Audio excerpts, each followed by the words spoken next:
आज नवरात्रि का तृतीय दिवस है, आज गणगौर का दिन भी है, आज सौभाग्य तीज भी है। ये जगतजननी जगदम्बा तुम्हारी वस्तुओं से प्रसन्न नहीं होती, ये जगतजननी जगदम्बा तुम्हारे आभूषणों से प्रसन्न नहीं होती, ये जगतजननी जगदम्बा तुम्हारे मेवे और पकवान से प्रसन्न नहीं होती। ये जगतजननी जगदम्बा केवल तुम्हारा भाव देखती है कि मेरा पुत्र, मेरा बेटा, ये संसार का मानव मुझे कैसे रिझा रहा है, ये मुझे कैसे मना रहा है। उसकी प्रसन्नता केवल एक भाव से।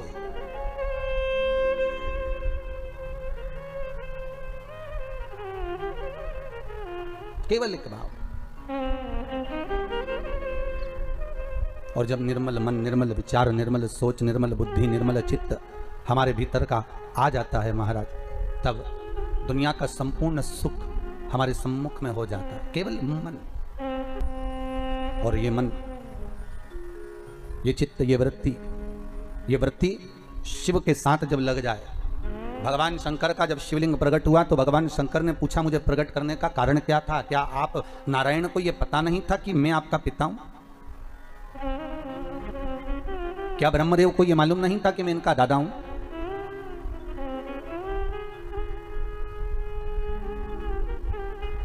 कौन है इस? जब संपूर्ण ब्रह्मांड नष्ट हो जाता है, संपूर्ण पृथ्वी जब नष्ट हो जाती है, तब आखिरी में रहता ही कौन है? एक पानी का बुलबुला, और बुलबुले में भी एक बिंदु, एक बिंदु।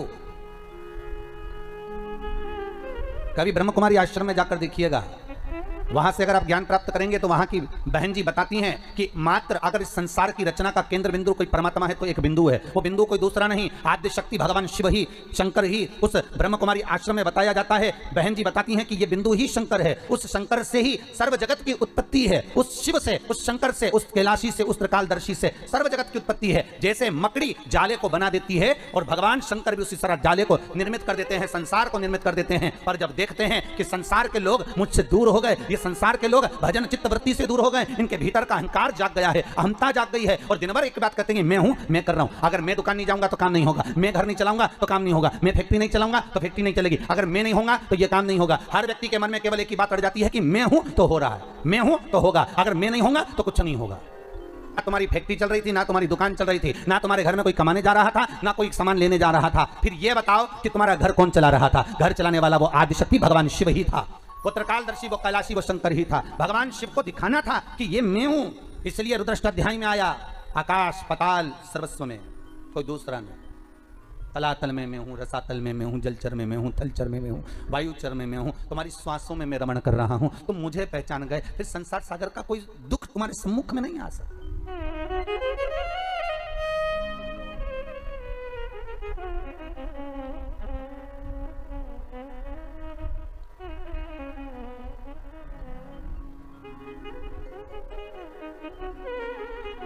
फिर कोई दुख, कोई तकलीफ, कोई कष्ट हमारे जीवन में, हमारी सम्मुखता में कैसे प्रकट हो सकता है?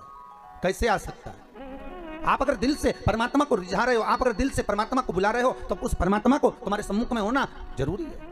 फिर वही बात आ गई, बच्चा घबराया तो पिता ने जेब में एक पर्ची डाल दी। वो पर्ची केवल उस बालक की जेब में नहीं है,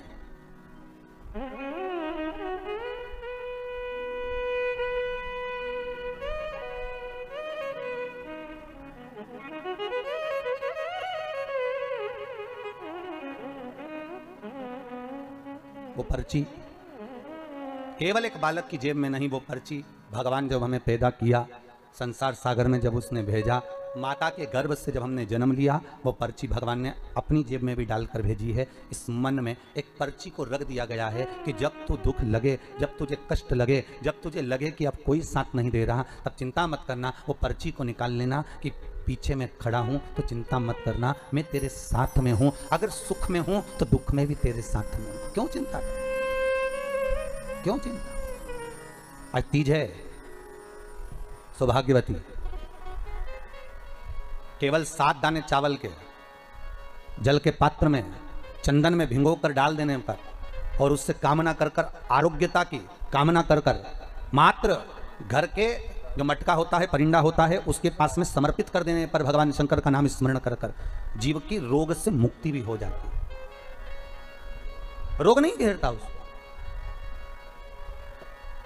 आरोग्यता का अनुभव, आरोग्यता का सुख प्राप्त होता है। शिव महापुराण के लिए लोग कहते हैं, कई लोगों के, कई विप्रजन, कई ब्राह्मणजन भी पूछते हैं, गुरुदेव ये बताओ कि इतने सारे उपाय आप बताते हो पुराणों में से निकाल कर, और हम भी प्रयास करें इसको निकालने के लिए, तो हम कौन सी पुराणों में ढूंढे? तो आपसे भी निवेदन है, स्कंद पुराण से निकालिए, लिंग पुराण से निकालिए, नर्मदा पुराण से निकालिए, देवी भागवत से निकालिए, श्रीमद् भागवत से निकालिए, शिव महापुराण से निकालिए, गर्ग संहिता से निकालिए, पद्म पुराण से निकालिए, राधा वल्लभी से निकालिए, एक एक पुराण में से, एक एक चरित्र में से। और तो और हम तो सहज भाषा में कहते हैं कि गीता प्रेस गोरखपुर की सारी गीता प्रेस गोरखपुर के अंकों को लेकर आ जाइए, चाहे शिव अंक हो, चाहे सती अंक हो, चाहे पार्वती अंक हो, चाहे मानस अंक हो, चाहे धेनु अंक हो, एक एक भगवान गीता प्रेस का एक एक अंक खरीद कर लेकर आओ, कल्याण का एक एक अंक तुम्हारे पास में लेकर आओ, और उस अंक में से एक एक